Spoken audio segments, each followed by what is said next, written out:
এখানে স্ল্যাট ক্যালিপার্সের মধ্যে দুইটা স্কেল আছে না, কি কি স্কেল গুলো? একটা হচ্ছে ভার্নিয়ার স্কেল, একটা হচ্ছে প্রধান স্কেল। আমরা এই স্কেলটাতে স্ল্যাট ক্যালিপার্সের মধ্যে আমরা এটা যান্ত্রিক ত্রুটি আছে কিনা কিভাবে বুঝবো আমরা? অর্থাৎ যদি ভার্নিয়ার স্কেলের শূন্য দাগটা যদি প্রধান স্কেলের শূন্য দাগের সাথে মিলে যায়, তার মানে বুঝবো আমরা এই স্ল্যাট ক্যালিপার্সের কোনো যান্ত্রিক ত্রুটি নেই। আর যদি মিলে না যায়, তার মানে এখানে কি আছে? যান্ত্রিক ত্রুটি আছে। আচ্ছা, আমরা আজকে যে পরীক্ষণটা করবো সেটার নাম কি আমরা জানি? বলতো একজন, বলতো এটার নাম কি?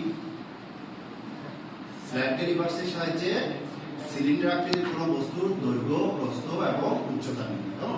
তাহলে কিভাবে বের করবো আমরা? আমরা এই স্ল্যাট ক্যালিপার্সের এইটাকে বলে ছোয়াল, এটাকে কি বলে? ছোয়াল। এই ছোয়ালের মধ্যে একটা সিলিন্ডার আকৃতির বস্তু নিব, সেটা কোথায়? এটা। সাপোজ এটা একটা সিলিন্ডার আকৃতির বস্তু, এটার দৈর্ঘ্য বের করব। তাহলে প্রথমে আমরা এটাকে এখানে সেট স্ক্রুর মাধ্যমে এটাকে কি করব? সেট করব আগে।